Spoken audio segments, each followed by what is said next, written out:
Herzlich willkommen und angenehmen Abend bei Türkei aktuell. Wir haben letzte Woche mit unserem ersten Programm angefangen zum Thema Bombenattentat in Istanbul, Istiklal. Heute setzen wir unser Programm fort. Wir haben unser Programm mittlerweile Türkei aktuell genannt und begrüßen Sie mit diesem Titel heute.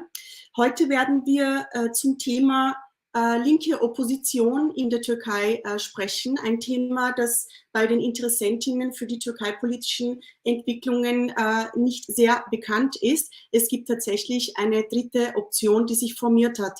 Wir diskutieren mit Redakteur Oktay Demiral von Neues Leben Yeni Hayat und wir haben heute zu Gast Svenja Huck, Journalistin. Sie schreibt auch für die Rosa Luxemburg Stiftung und die Svenja ist eine Expertin, sie ist eine Türkei-Kennerin, die schon eine 8 Jahre Erfahrung über die türkeipolitischen Entwicklungen mitbringt. Herzlich willkommen, euch beiden. Danke sehr, danke für die Einladung. Schönen Abend. Wir werden jetzt versuchen, innerhalb von einer Dreiviertelstunde höchstens ein paar Fragen abzuarbeiten. Das heutige Ziel unseres Programms ist es, die linke Opposition vorzustellen, bekannt zu machen, nämlich woraus bildet sich die linke Opposition, wer ist die linke Opposition, welche Statements, Slogans sind vorhanden und wie unterscheidet sich sozusagen die linke Opposition von den beiden Kräftebündnissen, die es in der Türkei gibt. Also zum einen ist es die Volksallianz von der Erdogan-AKP und der ultranationalistischen MHP in der Türkei. Und das zweite Bündnis ist in der Türkei das Bündnis der Nationen, in der Türkei auch als Sechsertisch bekannt, Altılı Masa, die eine Parteienzusammensetzung von rechts, ultrarechts, reaktionär und eben die CHP, Republikanische Partei, hat, die sich als sozialdemokratisch mittlerweile positioniert gibt. Ich möchte gleich meine erste Frage an euch beiden richten und bitte also Freiwillige vor. Die erste Frage, die ich richten möchte, lautet, wer ist die linke Opposition in der Türkei und von was für einem Kräftebündnis können wir sprechen? Also was können sich die Interessentinnen, Türkei-Politik-Interessentinnen unter dem linken Bündnis vorstellen? Svenja. Okay, ich fange einfach mal an. Ja, nochmal vielen Dank für die Einladung heute und auch für euer Programm auf jeden Fall viel Erfolg. Es hat ja erst neu begonnen, aber sieht auf jeden Fall sehr gut aus. Genau, also wer ist dieses dritte Oppositionsbündnis, wenn wir das jetzt auf die Wahlen beziehen? Es ist ja die dritte Option, aber eigentlich hat dieses Bündnis auch den Anspruch, mehr zu sein als nur ein Wahlbündnis. Von daher würde ich sagen, es ist ein Zusammenschluss verschiedener linker, sozialistischer, prokurdischer Parteien und Organisationen, die eigentlich, könnte man sagen, 11 Parteien umfasst. Auf die Zahl kommt man, wenn man das so berechnet, dass die HDP, die ja auch Teil von diesem Bündnis ist, eigentlich auch schon an sich ein Bündnis aus verschiedenen Parteien ist. Das heißt, es ist eigentlich ein sehr großes, ein sehr umfangreiches Bündnis. Das Problem allerdings in der Türkei ist, dass die Linke ja schon historisch gesehen auch eigentlich eine sehr stark unterdrückte Bewegung ist. Sozialisten spätestens seit dem Putsch vom 12. September 1980 extrem unter staatlichem Druck sind, unter verschiedenen Repressionen. Aber dennoch so ein großes Bündnis zusammengestellt zu haben, ist an sich schon ein politischer Erfolg, würde ich sagen. Und dieses Bündnis nennt sich Emek ve Özgürlük İttifakı, also die Allianz oder das Bündnis für Arbeit und Freiheit. Und ich würde sogar noch dazu fügen das Wort Barış, und zwar Frieden, weil das auch ein sehr wichtiges Prinzip ist, für das sich die Allianz einsetzt und was ja auch aktuell mehr als notwendig ist, nachdem der türkische Staat und die türkische Armee wieder erneut in Syrien Luftangriffe gestartet hat. Und gerade dieses Bündnis setzt sich dafür ein, dass die türkische Außenpolitik eine friedliche Außenpolitik sein sollte.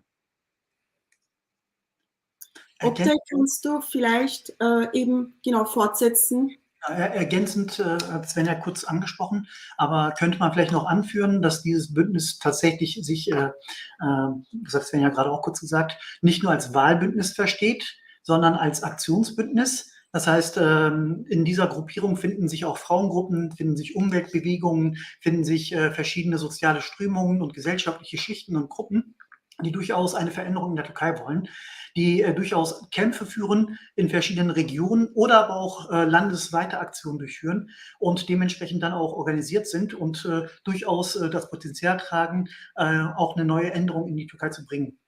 Ein Schritt vielleicht zurück. Die beiden Bündnisse, die du gerade angesprochen hast, die Volksallianz von Erdogan und ebenfalls auch die bürgerliche Opposition Bündnis der Nation.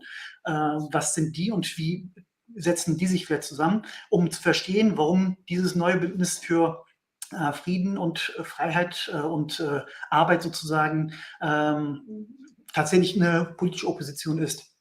Wir haben festgestellt, dass Erdogan eben auch durch Verfassungsänderungen seine Macht erhalten will und das dementsprechend das auch so organisiert hat, dass man als Bündnis in die Türkei geht. In der Türkei muss man sagen, gibt es eine Wahlhürde von 10% oder 10%ige Wahlhürde. Das heißt, alle Parteien, die jetzt nicht die unter 10% sind, kommen nicht ins Parlament, was sehr undemokratisch ist, weil eine große weil viele Stimmenverluste dadurch dann halt gemacht werden, sodass dann, als die AKP-Administration festgestellt hat, dass Bündnispartner MHP vielleicht doch Probleme bekommt, haben sie dann eben diese Änderung gemacht, was natürlich auch die bürgerliche Opposition für sich gesehen und gefunden hat. Das heißt, wenn man als Bündnis antritt und über 10% kommt, kommen alle Parteien, die in diesem Bündnis drin sind, auch ins Parlament rein, anteilig ihrer Stimmen und so weiter. Also dementsprechend ist es eine Erleichterung auch für die MHP gewesen, aber eben auch für die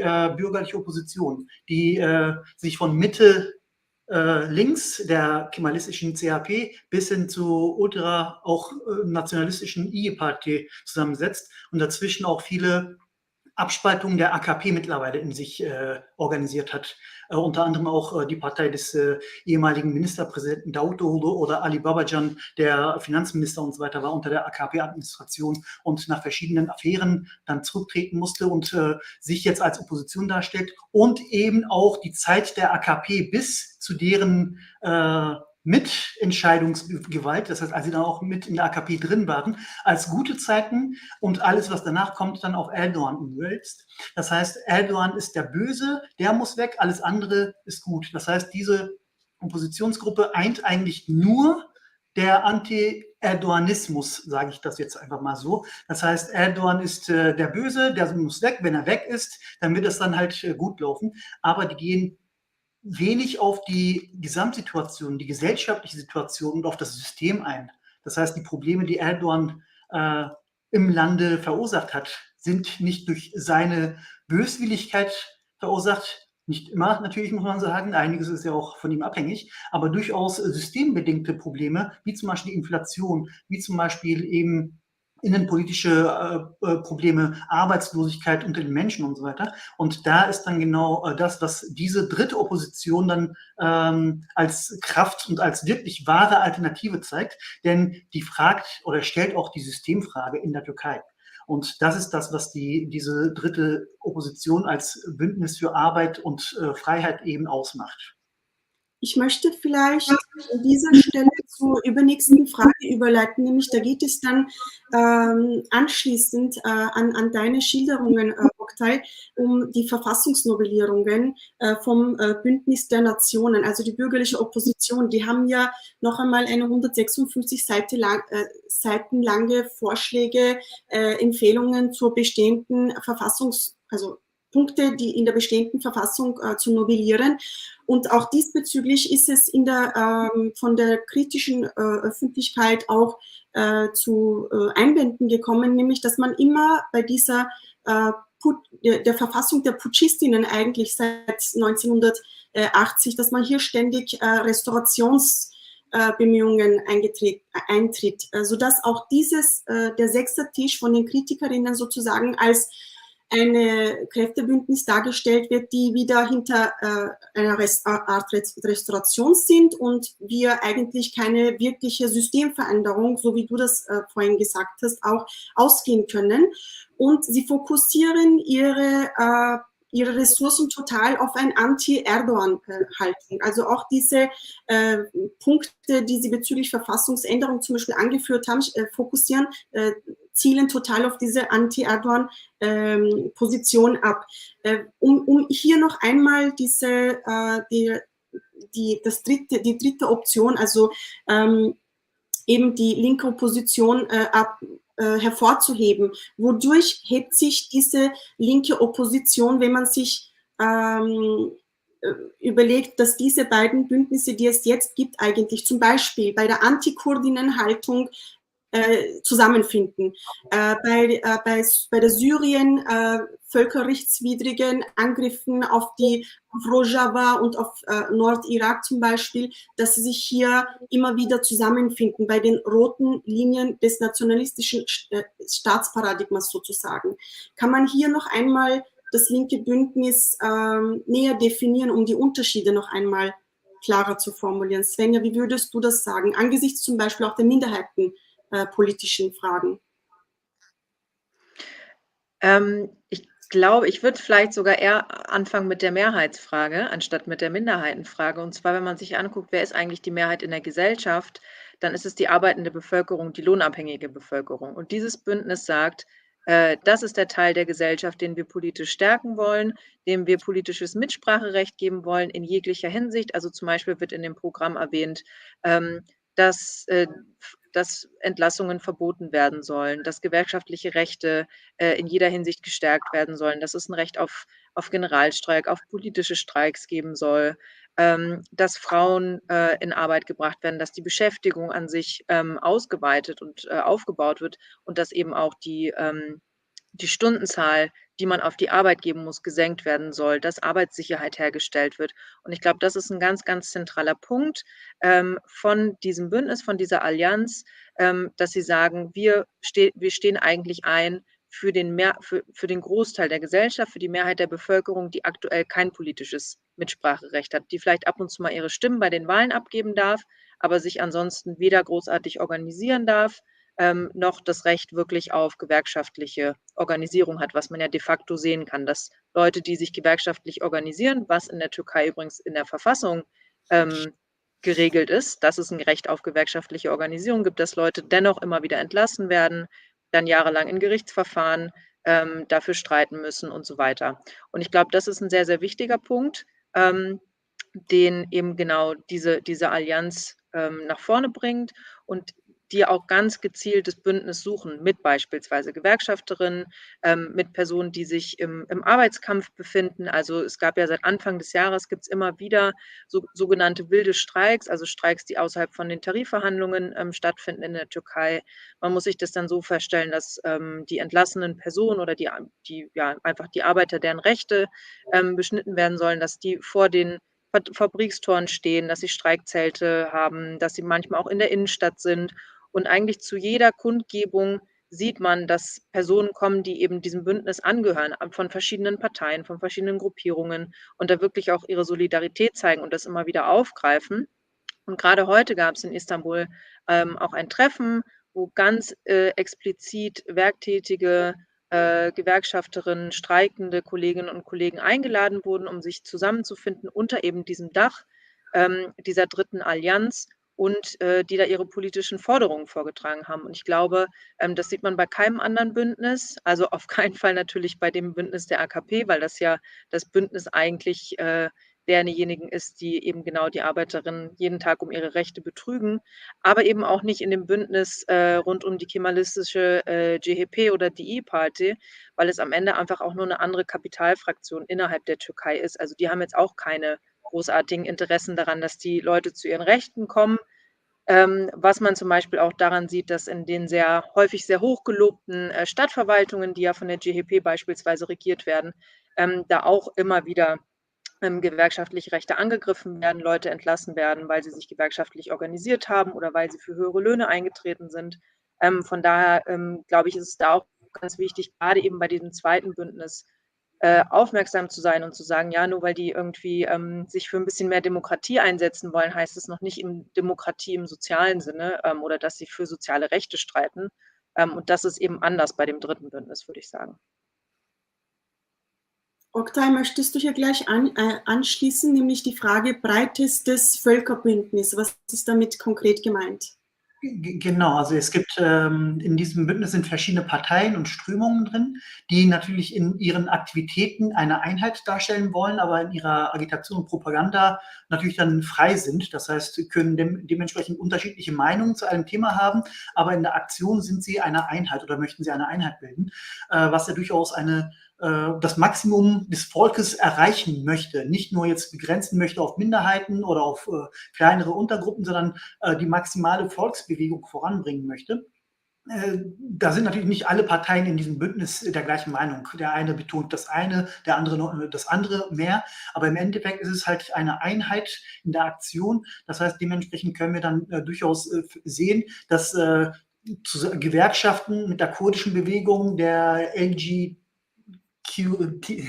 Entschuldigung, der LGBTQ Plus und so weiter Bewegung zusammenkommt, Umweltbewegung und so weiter, dass dann dementsprechend dann verschiedene Ideen oder verschiedene Kämpfe gebündelt werden können in einem Bündnis. Das zeigt sich auch darin, dass das Bündnis auch zurzeit zumindest noch kein Wahlbündnis ist. Das heißt, es gibt durchaus auch Bemühungen einiger Bestandteile dieses Bündnisses, daraus auch vielleicht mal einen Ministerpräsidentenkandidaten oder Republikpräsidentenkandidaten vorzuschlagen oder überhaupt zu den Wahlen gemeinsam anzutreten. Aber das Bündnis ist kein Wahlbündnis, sondern tatsächlich ein Aktionsbündnis. Und das ist das Entscheidende jetzt bei der ganzen Sache. Man versucht eben verschiedene Kämpfe zu bündeln. Svenja hatte gerade einen sehr guten Überblick über die Arbeitskämpfe gegeben, über die Frauenbewegung und so weiter, die dann durchaus ihre Kämpfe führen. Aber die sollen dann halt gebündelt werden und das Maximum des Volkes mitnehmen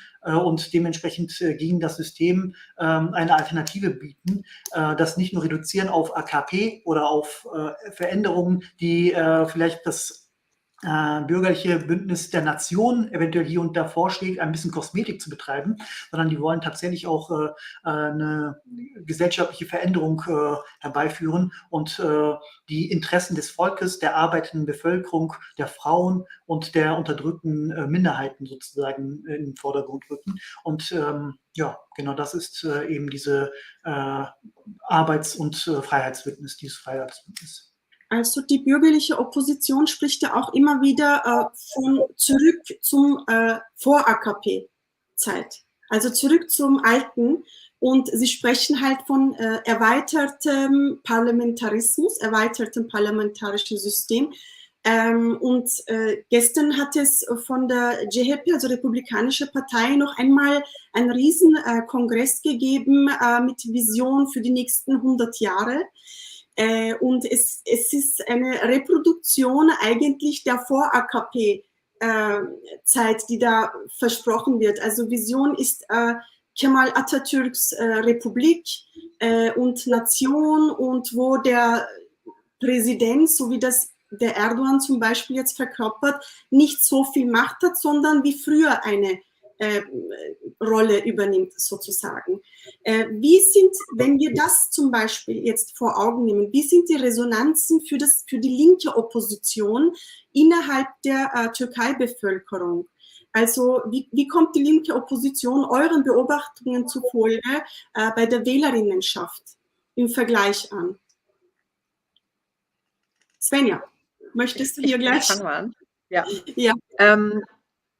Also ich glaube, von Wählerinnenschaft zu sprechen, ist vielleicht noch ein bisschen früh, weil es gibt ja so verschiedene Pfeiler, nach denen der Wahlkampf eingeleitet wird. Zum einen muss das Datum 100% feststehen. Das steht im Moment noch so ein bisschen auf der Kippe. Alle gehen von einem Tag zwischen Mai und Juni aus. Dann ist es so, dass das zweite Wahlbündnis rund um die JP hat noch keinen offiziellen Präsidentschaftskandidaten benannt.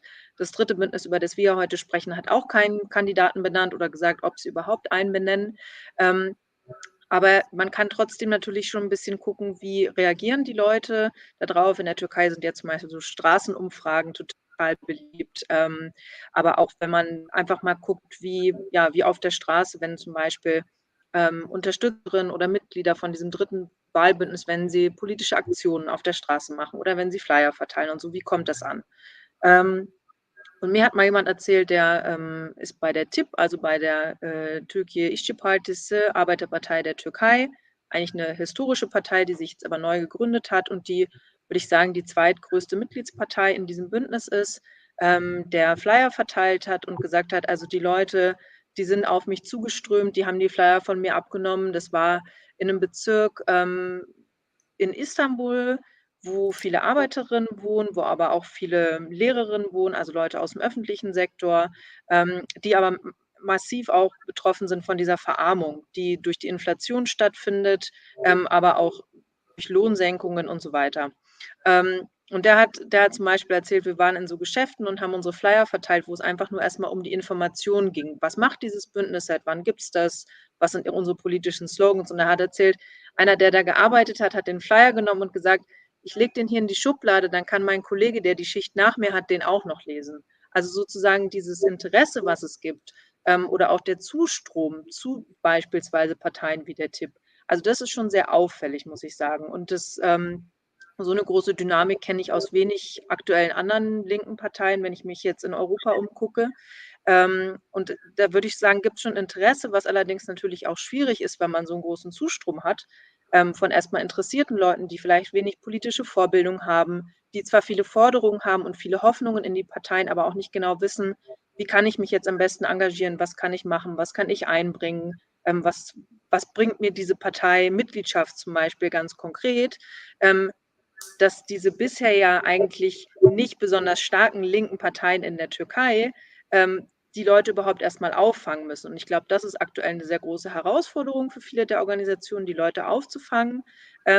Gleichzeitig die politischen Repressionen und der politische Druck von Seiten des Staates werden auch nicht weniger. Das heißt, man muss auch irgendwie seine Mitgliedschaft schützen. Es kann nicht jeder irgendwie mit seiner Parteiweste auf der Straße stehen und Flyer verteilen, ohne dass es zu Zwischenfällen kommt. Also da stellen sich viele Fragen, glaube ich, gleichzeitig.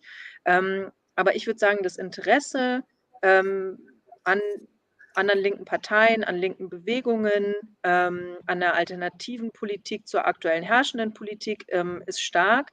Nicht erst seit der Allianz, würde ich sagen. Also ich glaube, das hat schon mit der HDP eigentlich angefangen. Selahattin Demirtas war da auch ein sehr gutes Beispiel dafür, als eine sehr charismatische Figur, die viele Leute interessiert hat für linke Politik. Also das muss man, glaube ich, der HDP ganz konkret auch anrechnen. Aber ja, wie gesagt, also ich glaube, man darf die politische Repression, die mit der neuen Bekanntschaft und mit dem neuen Aufkommen auch verbunden ist, auch nicht vergessen. Und ja, ich glaube, das ist eine große Herausforderung auf jeden Fall auch für dieses Bündnis. Also es ist ja vielleicht direkt anknüpfend dazu. Die allgemeine Unzufriedenheit mit Erdogan ist sehr stark gestiegen in den letzten Jahren, Jahrzehnten nicht, aber in den letzten Jahren vor allem ist die allgemeine Unzufriedenheit sehr groß. Das heißt, die Leute suchen nach Alternativen nach 20 Jahren Erdogan und AKP-Macht sozusagen oder Herrschung. Es ist durchaus auch so, dass glaube ich, laut aktuellen Statistiken die AKP sich eingependelt hat bei ungefähr 35% mit der MHP zusammen. Und das Bündnis der Nation liegt ungefähr bei 40-45%. Je nachdem, wer diese Umfragen durchgeführt hat und mit welcher Fragestellung sozusagen, ob diese eher der Opposition zugeneigt ist oder eher der herrschenden AKP-Administration. Dementsprechend ist es natürlich dann so ein bisschen unterschiedlich. Aber wir können feststellen, dass die Unzufriedenheit in der Bevölkerung bei der AKP durchaus groß und die Suche nach Alternativen auch sehr groß sozusagen ist, dass man dann durchaus dann nach Alternativen sucht. Da muss dann eben dieses dritte Bündnis als linkes Bündnis, was die Systemfrage stellt, durchaus jetzt dementsprechend sich dann auch so gestalten, dass dann die brennenden Fragen der Zeit, die in der Türkei relevant sind, auch beantwortet werden können aus linker Perspektive, damit eben die Leute sich auch dementsprechend diesem Bündnis anschließen oder versuchen, dieses Bündnis auch Teil dieses Bündnisses zu sein und selber auch aktiv zu werden. Denn im Endeffekt ist es ein Bündnis, da gibt es Akteure verschiedener Parteien und Organisationen. Aber die richtige Veränderung kann nur das Volk selber bringen. Das heißt, wir können jetzt nicht irgendwie warten, dass die Wahlen irgendwelche Ergebnisse ändern und dadurch dann alles besser wird. Denn auch wenn zum Beispiel jetzt Erdogan abgesägt werden sollte und seine AKP wie hoffentlich wir alle erwarten, auf die Schnauze fällt, wird ein Bündnis der Nation auch nicht die brennenden Fragen der Zeit beantworten und ihnen Alternativen bieten. Die Arbeitslosigkeit wird nicht auch durch deren Politik sich zugunsten der Menschen, der Arbeiter verbessern. Die Einnahmen und Löhne werden nicht steigen, wenn eben nicht die Kämpfe direkt vor Ort geführt werden von denen, die eben davon betroffen sind. Und das ist das Entscheidende, denke ich. Wir haben durchaus Resonanz, dass Leute zustimmen und eine Alternative suchen. Aber das Bündnis muss auch natürlich genauso ja in jedem anderen Land ja auch, wenn es hier in Deutschland genauso Probleme gibt, aber die politische Linke diesen Problemen keine Alternative setzen kann, wie das besser sein sollte, dann wird sie auch nicht wachsen. Genauso ist es auch in der Türkei. Die politische Linke muss dementsprechend gucken, dass sie dann halt die Alternativen oder die Antworten auf die Fragen gibt, die zurzeit sehr brennend und aktuell sind. Und das ist eben die Arbeitslosigkeit, das ist die Inflation, das ist die Außenpolitik, muss man natürlich auch noch anfügen, denn die Türkei ist wieder in einer militärischen Offensive gegen Syrien aktiv und so weiter. Das sind Fragen, die durchaus dann schnell beantwortet werden müssen von der linken Opposition. Das ist ja auch der Knackpunkt. Also bei einem immer größer werdenden Teil der Bevölkerung ist dieser Wunsch nach Erdogan loswerden einfach wahnsinnig groß. Und da stellt sich halt die Frage, wie die linke Opposition hier sich von der bürgerlichen Opposition abheben kann und sagen kann, ja, wir wollen alle den Erdogan loswerden, aber es geht nicht darum, auf die Vor-Erdogan-Zeit zurückzukehren, sondern es geht um einen tatsächlichen Veränderungsprozess, den wir alle also bottom-up sozusagen einleiten können mit der gesamten pluralistischen Zusammensetzung der Bevölkerung. Und hier möchte ich gerne auf die prokurdische HDP-Rolle ein bisschen überleiten, nämlich die HDP spielt ja bei den Wahlen ständig, also eine Schlüsselrolle bei Koalitionsbildungen. Das heißt, die HDP hat hier wieder eine sehr wichtige Rolle, was eben sowohl beim Erdogan-Bündnis, sage ich jetzt einmal, und eben beim bürgerlichen Bündnis natürlich ein Thema ist, die sich aber nicht trauen, direkt hier die kurdischen Wählerinnenstimmen anzusprechen, weil sie wiederum bei der eigenen Stammwählerinnenschaft, also sehr nationalistisch dominierten Stammwählerinnenschaft, Stimmenverluste befürchten. Aber sie machen das über indirekten Wege. Das heißt, es gibt irgendwie ein Wettrennen auch um die kurdischen Wählerinnenstimmen. Es gibt auch die Gerüchte mittlerweile, dass die prokurdische HDP womöglich demnächst, vielleicht im Februar schon, verboten werden kann, um hier die Stimmen sozusagen zu blockieren. Wie seht ihr in diesem Sinne innerhalb der linken Opposition die Interessensverhältnisse von Seiten auch der anderen Parteien, also Arbeiterbewegungspartei, Partei der Arbeit, Sozialistische Räteföderation, und da ist eben auch die HDP drinnen. Also, weil die denken sich ja auch, okay, HDP ist eine Schlüsselrolle und je nachdem, was die anderen Wahlbündnisse sozusagen machen, kann sein, dass man von der HDP wieder Kraft verliert, dass die HDP in die anderen Richtungen wieder abdriftet. Also das ist auch so eine Befürchtung. Wie seht ihr das?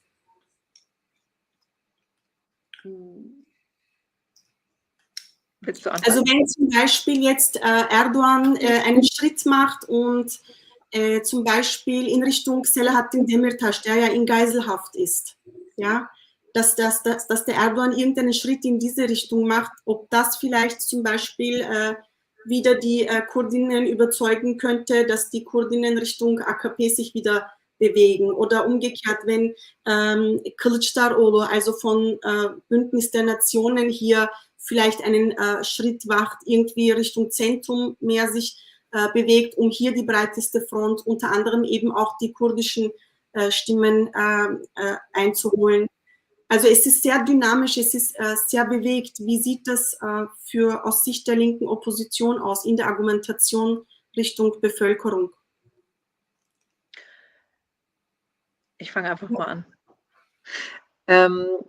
Also ich glaube, das ist genauso vielschichtig, wie du es gefragt hast wahrscheinlich. Also ich Ich glaube, es ist nochmal wichtig, ganz kurz zurückzugehen, dass die Tatsache, dass überhaupt, linke Abgeordnete wirklich in dem Sinne, wie wir sie verstehen, also die, 'n sozialistisches Bild haben, die ein antirassistisches Bild haben, die Armenierinnen sind, die Kurdinnen sind, die Teil der Frauenbewegung sind, dass die's ins Parlament geschafft haben, ist ein Erfolg der HDP gewesen 2015.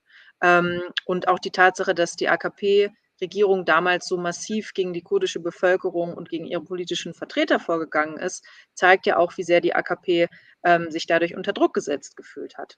Und, wenn wir jetzt 'n Bündnis haben, in dem die HDP auch 'n Teil ist, was aber noch größer geworden ist eigentlich, also nicht nur die verschiedenen Teile, die die HDP zusammensetzen, die verschiedenen Parteien, sondern noch andere linke Parteien dazugekommen sind, zeigt es, glaube ich, dass, die Linke in der Türkei auf jeden Fall verstanden hat, dass diese Art von Bündnis extrem wichtig ist, dass man raus muss aus, sektiererischen Vorstellungen, dass es, nicht nur darum geht, Parteien zu haben, die alleine Kurdinnen und Kurden repräsentieren, was auch, glaube ich, gar nicht realistisch und auch nicht möglich ist in der Türkei, sondern dass es einfach viel mehr braucht, dass die Frauenbewegung, Teil von 'nem progressiven Bündnis sein muss und so weiter. Ähm, und ich glaube, dieses neue Bündnis zeigt es ganz gut, aber steht eben gleichzeitig auch vor so Herausforderungen, wie du gefragt hast, nämlich was ist eigentlich, wenn andere Parteien versuchen, 'nen Schritt auf die HDP zuzumachen, wenn sie versuchen, irgendwie die Wähler zu überzeugen, was natürlich immer sein kann. 2015 hat's ja erschreckenderweise auch irgendwie zum Teil, geklappt, dass dann die AKP trotzdem wieder die alleinige Mehrheit bekommen hat. Ähm, aber ich würde mal insofern sagen, dass jetzt nach den letzten Wahlen, also nach diesen relevanten Wahlen von 2015, dass diese Wählerinschaft, auch viel gelernt hat und viel mitbekommen hat und die AKP eben nicht nur 'ne Partei ist, die islamistische Werte vertritt oder die, kriegerische Handlungen durchführt, sondern auch 'ne Partei ist, die die ganze Bevölkerung extrem verarmt hat. Und dieses Bündnis setzt eben genau da an und sagt: „Wir sind das Bündnis derjenigen, die uns für bessere Arbeitsbedingungen, für Löhne einsetzt, mit denen die Leute leben können, mit denen die Leute gut leben können.“ Und ich glaube, wenn man sich darauf konzentriert, dann erreicht man eigentlich auch sehr, sehr viele von der kurdischen Wählerschaft, weil wenn man sich das anguckt, wer arbeitet in diesen ganzen Sektoren, wo die Leute von massiven, Arbeitsrechtsverletzungen betroffen sind, also zum Beispiel im Bausektor. Man muss mal in der Türkei auf 'ne Baustelle gehen. Da gibt's keinen, der nicht Kurdisch spricht eigentlich. Das sind die Kurden in der Türkei. Das sind nicht nur Leute, die, im Südosten des Landes leben, sondern in allen großen Städten. Die Arbeiterschaft, die Arbeiterklasse ist zum Großteil, sind es kurdische Leute. Und ich glaube, wenn man die erreichen will, dann erreicht man das zum einen, indem man sagt: „Wir stehen dafür ein, dass ihr eure kulturellen Rechte bekommt, eure politischen Rechte, aber eben auch eure sozialen Rechte.“ Und ich glaube, das kann eigentlich nur dieses Bündnis aktuell schaffen. Und ich glaube, das hat die HDP auf jeden Fall, schon lange in ihrem Programm und auch in ihrem Verständnis. Und eben auch die anderen Parteien sehen das als einen Grund, sich eben mit dieser Partei zusammenzuschließen. Und ich glaube, was jetzt noch mal 'ne neue Herausforderung ist, ist eben, der Krieg, von der türkischen Armee gegen eben vor allem hauptsächlich kurdisch bewohnte Gebiete in Nordsyrien, aber auch im Irak, in der Türkei selber. Und dass die Parteien signalisieren: „Wir lassen uns davon nicht einschüchtern. Wir lassen uns nicht, beängstigen davon, dass vielleicht unser einer Bündnispartner, von der Schließung bedroht ist, sondern, wir solidarisieren uns mit dieser Partei.“ Und es geht eben auch nicht nur um die Wahlen, sondern es geht um mehr. Es geht um 'n politisches Bündnis.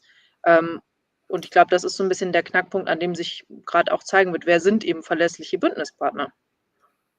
Also ich denke, dass die AKP-Administration gerade auch in einem großen Dilemma steckt. Nämlich auf der einen Seite die Kurden zu isolieren und so mundtot wie möglich zu machen, auf der einen Seite. Und auf der anderen Seite Keil zwischen den einzelnen beteiligten Parteien im Bündnis der Nation nochmal reinzubringen. Da kann er versuchen, die Kurden als Karte auszuspielen. Denn das, was das Bündnis der Nation ausmacht, habe ich ja gerade formuliert als ihr Anti-Erdoganismus. Aber mindestens genauso wichtig spielt die Rolle, dass sie Antikurden sind. Das heißt, dass sie in jeglicher Form die Kurden als Minderheit oder als eigenständiges Volk oder Nation ablehnen, dass sie die kurdischen Rechte nach Sprache oder Freiheit und so weiter ignorieren und alles unterdrücken möchten. Und das ist genau das, was jetzt passiert. Das heißt, egal welches Szenario wir uns jetzt vorstellen, egal zum Beispiel, ob die HDP verboten wird, ne, dadurch könnte, durch ein Verbot könnte Erdogan die IYİ-Partie, die Ultranationalisten in diesem nationalen Bündnis oder im Bündnis der Nation näher an sich binden. Im Endeffekt ist es dem Erdogan egal, ob er mit der MHP, der nationalistischen MHP regiert oder der nationalistischen IYİ-Partie. Hauptsache, man hat dann durchaus dann Gemeinsamkeiten und kann dann das machen. Und die IYİ-Partie ist zurzeit etwas stärker als die MHP, als das jetzige Bündnispartnerchen, sage ich jetzt einfach mal. Also dementsprechend wäre das zum Beispiel so ein Spiel. Wenn, durch ein Verbot der HDP könnte man dann Stimmen der IYİ-Partie bekommen. Auf der anderen Seite sehen wir, dass zum Beispiel Selahattin Demirtas, der kurdische Führer, sage ich jetzt einfach mal, der HDP oder der jetzt im Gefängnis in Geiselhaft sitzt, wie du das gerade formuliert hast, der darf jetzt wieder Besuch empfangen von seiner Familie. Das heißt, dementsprechend gibt es da durchaus Entwicklungen. Das heißt, wenn man den Kurden ein bisschen mehr Rechte gibt, könnte man eventuell im Bündnis dann auch durchaus einen Teil der kurdischen Stimmen an sich ziehen. Dementsprechend dann halt in einem anderen Bündnis dann durchaus Probleme verursachen. Oder zumindest, ja, man versucht gerade in diesem Dilemma beidgleisig zu fahren. Das heißt, man kann jetzt nicht sagen, die wollen das oder das haben. Und das ist das Entscheidende gerade. Genauso sieht es auch natürlich aus in den Unterstützern, sowohl der Volksallianz von Erdogan als auch dem Bündnis der Nation. Es gibt verschiedene Kapitalfraktionen, Kapitalgruppen, die einen bevorzugt unterstützen oder eben die anderen bevorzugt unterstützen. Im Endeffekt spiegeln diese beiden Bündnisse, Volksallianz und Bündnis der Nation, verschiedene Kapitalfraktionen zusammen oder spiegeln die wider. Aber da gibt es dann natürlich durchaus auch so Probleme, dass die einzelnen Kapitalvertreter oder Kapitalfraktionen nicht unbedingt offen die Karten legen und sich für die eine oder die andere Seite aussprechen, sondern auch beidgleisig versuchen zu fahren. Denn im Endeffekt, egal ob am Ende ein Erdogan regiert oder irgendjemand anderes als Ministerpräsident oder als Präsident des Bündnisses der Nation oder als Kandidat des Bündnisses der Nation. Im Endeffekt wird das System eben noch weiter fortgeführt werden und die versuchen natürlich dementsprechend dann in die Zukunft zu investieren, dass sie dann halt von beiden Teilen dann profitieren können. Und das ist eben, glaube ich, auch ein Aspekt, den man durchaus dann immer beachten muss.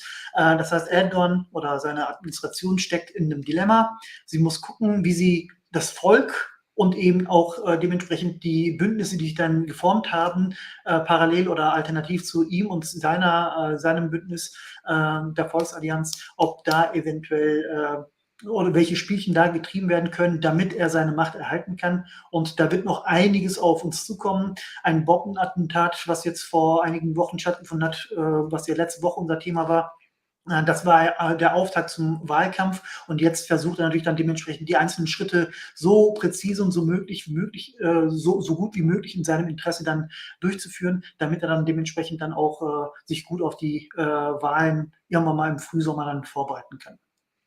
Du hast ja gesagt, also dieses Anti-Kurdinnen-Haltung sowohl beim Erdogan-Bündnis als auch beim bürgerlichen Bündnis ist halt da, wo sie sich eigentlich total zusammenfinden und innerhalb des Paradigmas bewegen. Ich kann mich erinnern, dass man auch vehement versucht hat zu beweisen, dass der Obmann der republikanischen Partei Kemal Kılıçdaroğlu eben Kızılbaş, alevitisch und womöglich auch kurdisch ist. Also auf seine Identität hat man immer versucht zu pochen und Verunglimpfung zu betreiben, wo dann die republikanische Partei Funktionärinnen oder auch ihre Medien vehement versucht haben zu beweisen, nein, er ist kein Kurde. Es hat sich dann herausgestellt, tatsächlich, er ist ein Türkmene. Also dass man hier so viel Energie hinein investiert hat, um zu beweisen, dass er doch irgendwo türkisch ist und für die republikanische Linie sozusagen in einem akzeptablen Bereich sich befindet.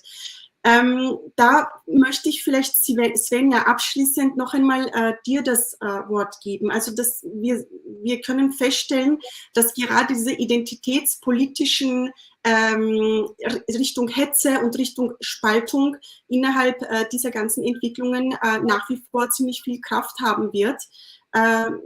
Wie siehst du hier, dass die linke Opposition damit vielleicht demnächst umgehen kann oder wird? Also was ist da vielleicht die Haltung der linken Opposition bezüglich diesen Fragen?